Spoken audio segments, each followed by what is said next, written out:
Bismillahirrahmanirrahiim. Kusoo dhawaada channelka Somali Infantis. Maanta waxaan idiin wadnaa qiso aad u macaan badan.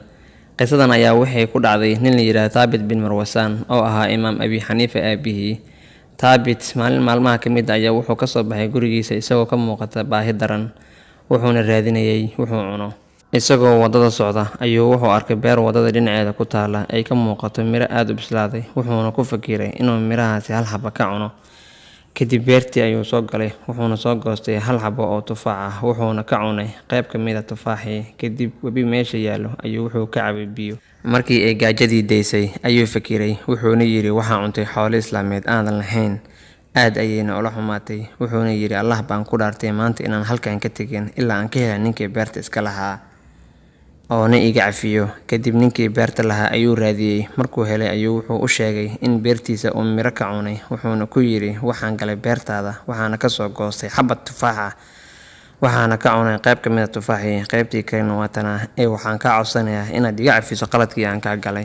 Ninkii beerta lahaa ayaa ku yiri Allah baan ku dhaartay kuma cafinayo, qiyaamana markii la gaaro Allah subxaanahu wa tacaala hortiisa ayaan kugu dacweynayaa. Thabit wuu iska ooyay, wuxuuna ku yiri waxaana diyaar u ahay inaan kuu shaqeeyo haddii aad i cafiso. Ninkii wuxuu ku adkaystay go'aankiisii hore, wuuna isaga tegay halkii. Thabit meeshii ayuu iska fariistay, ooyin ayuu iska qabsaday, mana yaqaana wuxuu sameeyo. Ninkii markuu galabkii gurigiisii ka soo baxay ayuu wuxuu arkay Thabit oo meeshiisii iska fadhiya, ooyintiisiina ka da'aysa. Mar labaad ayuu wuxuu ku yiri ninkii waxaan diyaar u ahay inaan kuu shaqeeyo cimrigeyga inta ka dhiman, waan ku baryaa iska kay saamax. Ninkii wuxuu ku yiri diyaar baan u ahay inaan ku saamaxo, laakiin waxaan kuugu shardinaa gabadheedii inaad guursato. Thabit aad ayuu ula yaabay hadalkan, kadib wuu fakiray, wuxuuna ku yiri waan ogolahay inaan gabadhaada guursado, waa maxay shardigaad igu xirayso? Ninkii wuxuu ku yiri waan kuu guurinaa gabadheeda haddii aad ogolaatay, balse waxaan kuu sheegaa gabadheeda xaaladeeda. Marka koowaad wax ma aragto, marka labaad wax ma maqasho, marka saddexaadna ma hadli karto. Waxaan muddo badan raadinayaa nin munaasab ah oo ku aamini karo, isla markaana diyaar u ah sifooyinka ay leedahay. Haddii aad ogolaatay gabadheeda waan kuu guurinaa, waan ku cafinaa. Thabit aad ayuu u naxay, wuxuuna naftiisii weydiiyey sideen u guursadaa gabar aan waxna maqal, waxna arag, hadalna awoodin, sidee ula noolaadaa qof xaaladeeda noocaas ah. Balse wuxuu yiri haddii aad diido waxaa ka daran cadaabta Allah, maadaama aan ninkan xaqiisa qabto, tan ayaa kuu fudud, Allana iska tala saaro. Ugu dambeyntii wuu aqbalay inuu gabadhii guursado, sifo walba ee leedahayna ku qaato. Odagii wuxuu ku yiri waxaan noo baranaa maalinta khamiista soo socoto, waxaana kugu meherinayaa gabadheyda, wax walba oo qarash ah aniga ayaa bixin doona insha Allah.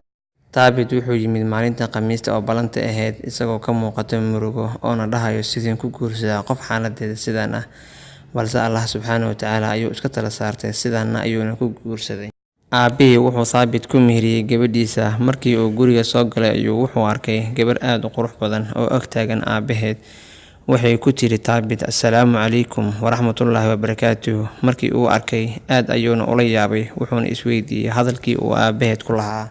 Kadib markii ay guriga aadeen ayuu gabadhii wuxuu weydiiyey hadalkii aabaheed dhahayay, waxayna tiri aabahay run ayuu kuu sheegay, maxaa yeelay anigu waxaan ahay gabar ka indhala xumaanta, afkaygana wax xumaana kuma sheego, dhagahaygana xumaanta ma maqlaan.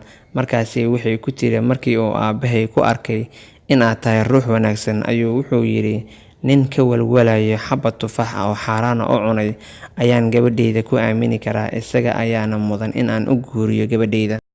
Hal sano kadib ayaa Allah subxaanahu wa tacaala ku arsaaqay wiil aad u qiimo badan, isla markaana taariikhdu ay xustay xalal miirashadiisa iyo cilmigiisa. Waana imaamka weyn ee dadka wada yaqaanaan, Imaam Abi Xaniifa Nucmaan bin Thabit. Qisadan ayaa waxaan ka faa'iideynaa qiimaha ay leedahay inaad noqoto ruux xalaal miirata ah, aadna ku dadaasho wuxuu Allah raalli ka yahay, si uu Allah subxaanahu wa tacaala ku waafajiyo wuxuu isaga raalli ka yahay, jannana aad ku helayso. Waad ku mahadsantahay daawashada muuqaalkan. Fadlan nagu soo biir haddaad nagu cusub tahay oo subscribe saar, gambaleelkana furo si ay kuu soo gaaraan muuqaalka dambe aan soo dhigi doono. Mahadsanid.